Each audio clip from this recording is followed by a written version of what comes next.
Hey guys, it's B bringing you another commentary. I would like to welcome you to the second episode of the Educational Study Time, done by me. If you're new to this series, then this is basically where I take a topic and discuss what I think about it in the most objective way possible. Beware that my opinion may arise in these discussions, but if you question it, just look down in the description of the video. I'll have all the links and citations where I got all the information and evidence. So let's begin. The death of bees shall be avenged. Bees are helpful to the environment. They pollinate our fruits and vegetables so that we can keep eating them. Marla Spivak, a bee scholar, points out that bees pollinate 71 out of 100 crop species for our global food supply. This means that whatever fruit or vegetable we put in our mouth is more than likely because of bee pollination. This, in the end, creates a healthier planet. There's a problem, though. Bees are disappearing. With this problem, there's also plenty of reasons why it's happening. Bees have started dying because of pesticides, regular stress from the environment, climate changes, urbanization, less food, and genetically modified plants.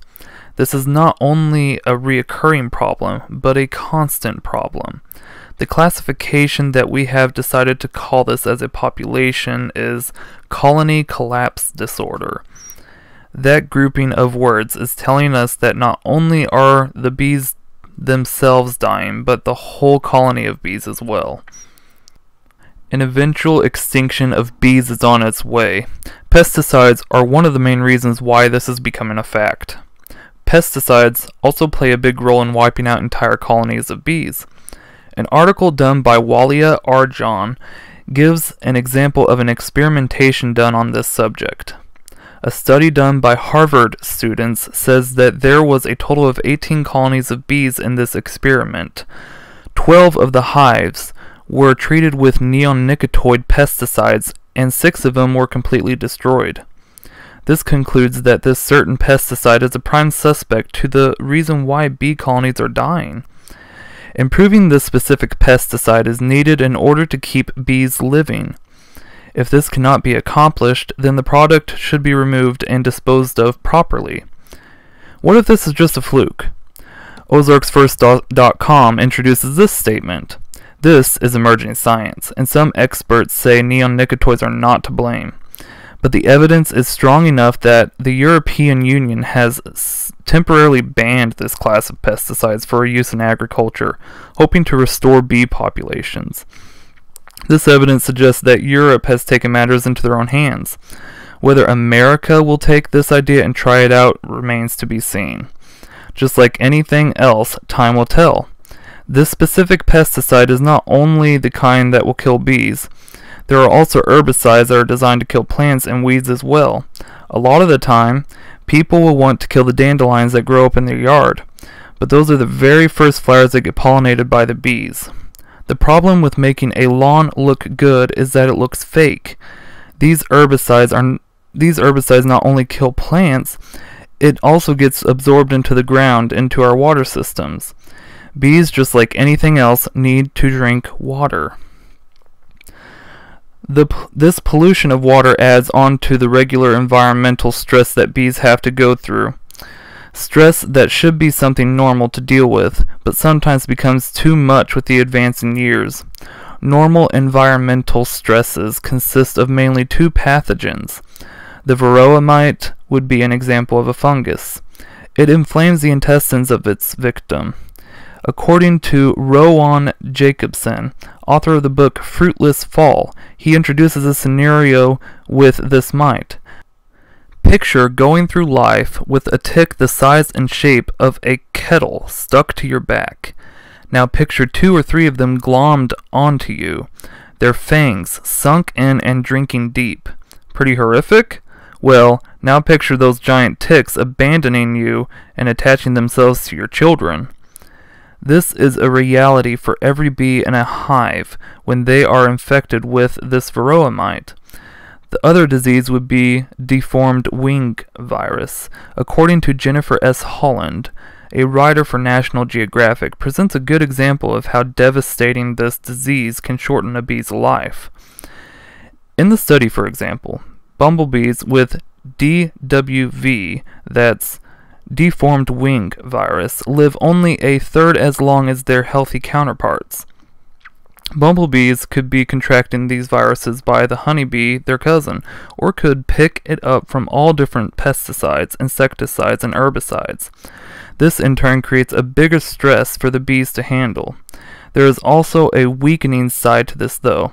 Jeffery S. Pettis, a biologist in bee research, makes a statement in his peer-reviewed journal of how all these human-made items can weaken a bee's immune system. Insecticides and fungicides can alter insect and spider enzyme activity, development, oviposition behavior, offspring sex ratios, mobility, navigation and orientation, feeding behavior, learning and immune function. If a bee eats the nectar from a flower, there's no telling what has been applied to that plant. This, as mentioned above, can disorient the bees and prevent the bees from ever making it back to their hive. Rowan Jacobsen, author of the book Fruitless Fall, has a quote to emphasize this point further. When one virus shows up in a dying population, the virus is probably responsible. When 14 show up, it's a case of immune collapse. And the classic cause of immune deficiency is chronic stress. This is a reality in any population of species. The bee population, in this case, is the one that's suffering. Climate changes are another reason for bees dying. North America is beginning to get warmer each year. This can attract killer bees. These Africanized bees are structurally no different from the European honeybee, other than that they are a little bit smaller. The naked eye couldn't tell unless they were right next to each other. The only difference between them is that the killer bees are more aggressive and are not as picky on where they make their hive. Sometimes their hive is already made for them by the European honeybee. This invasive species causes a lot of problems for the European honeybees when they take over the hive. It also creates a problem for any person who lives by the hive. If it's not the killer bees taking over other bees' already established hives, they are making their homes in the ground, in pipes, or within cracks of a person's house. Temperature can play a big role in how aggressive the bees are as well. The hotter it is, the more active they are. The European honeybees have nowhere to go or thrive in if the killer bees migrate over to North America. This will usually result in the European honeybees dying. Another way that we are hurting the bee population is urbanization. Sarah Miller presents a quote about urbanization affecting bumblebees. Bumblebees are found less in numbers in landscapes with impervious constructions. Rapid urbanization is affecting the bees, forcing them to forage longer distances, locating diverse floral patches. This affects the pollination services provided to plants, said the researchers. Bumblebees do not produce honey like other bees, but they are just as important for pollination just like any other bee. Miller goes on further with what the researchers said and tries to create a solution for the decreasing bee population. Researchers suggest that increasing natural and species-rich floral habitats could improve nesting opportunities for bumblebees.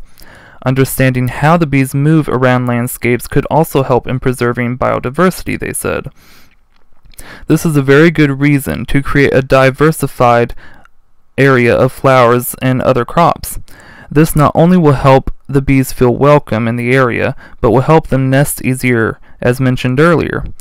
Doing this will also make for a better appeal to the eye of people who drive by. Another reality that goes hand in hand with urbanization is having less food. We all need to eat to survive. This means that with us taking away more habitat from the natural state of what the world was created in, less food will be grown for the bees. Bees wanting to create a home somewhere also have less space to work with. Our ideal way of farming isn't focused on the health of bees either. An article by Earth Observatory from NASA has made this very clear also. When you grow a large crop for agriculture, you might have hundreds of acres of, say, cucumbers, all being managed to bloom at the same time to be harvested at the same time for efficiency. Bees like to have a variety of food to eat. It is essential for them just like people. How would we feel if we were told that we could only eat one food for a year? If the bees have created their homes within the area of one crop being grown, they won't have much variety available to them. Picture this: a bee is flying through the air. It has no way of knowing if the food they eat contains essential nutrients for them. There's no way to know if the plant has been sprayed with pesticides either, but they all need to eat to survive. We as a human race are literally telling the bees what they can and can't eat, and the bees have no way of knowing the difference of what is dangerous. All they see is a flower that contains what they need for that day. The answer is nectar and pollen. There's no food label on the stem of the flower. They just eat to survive for that day. Speaking of what bees eat to survive, genetically modified plants can be a problem for the bees as well. Brit Amos, who writes for Global Research, clarifies what GMOs does to bees. Logic states that if the flower pollen is sterile, bees are potentially going malnourished and dying of illness due to the lack of nutrients and the interruption of the digestive capacity of what they feed on through the summer and over the winter hibernation process. Nutrients are important for the bees so that they can live longer lives. Hibernating is a tough process to begin with. Hibernation consists of sleeping through the whole winter, and in order to do that, the bees must conserve enough energy to do so. If the bees contract a certain illness that shrinks their digestive system, they'll not have enough room to store the food and will end up dying because of it. An article done by Ronnie Cummins, the International Director of the Organic Consumers Association, and Kathrine, an Associate Director, portrays a good line of what the truth is. We need bees in order to grow food, or at least some of it. Yet the food we are growing is killing the bees. The GMO food that's drenched in neonicotinoids. The bees deserve our respect for what we grow. We could at least make it to where the bees don't suffer to the point of extinction. If we do this, we'll end up suffering with them. The bottom line is, if they starve, we'll starve as well. GMOs, urbanization, typical everyday stress from the natural environment, climate changes, pesticides, and less food all contribute to a bigger problem for the bees. People are mostly to blame for the decreasing population, and people will die without bees to pollinate our food too. The sad reality is that some people will go on with their lives never thinking a second about what contributes to their food. What they eat is what they think they'll be getting for the rest of their life. Most Americans are not aware of the nutrients they need in order to keep living either. Their typical diet consists of processed foods and sugar, not to mention fats and other triglycerides. This has created a lazy way of thinking that has haunted Americans for too long. It's time that we take the step in the right direction. Creating a solution is probably not going to happen. The best thing we can do is improve our way of living and create a landscape full of variety for the bees to thrive on. Don't use pesticides, insecticides, or herbicides. The bees need all the help they can get. This does not mean that we all need to be a beekeeper, and it is not something that everyone can do. Most people can understand that. On the other hand, it shouldn't be that hard to plant some flowers in a yard to branch out the state of health that the bee could be living on. A quote from Albert Einstein makes everything transparent. If the bee disappeared off the face of the earth, man would only have 4 years left to live. Thanks for watching, guys. I hope you enjoyed. I'm out. I see what you're wearing, there's nothing beneath it. Forgive me for staring, forgive me for breathing. We might not know why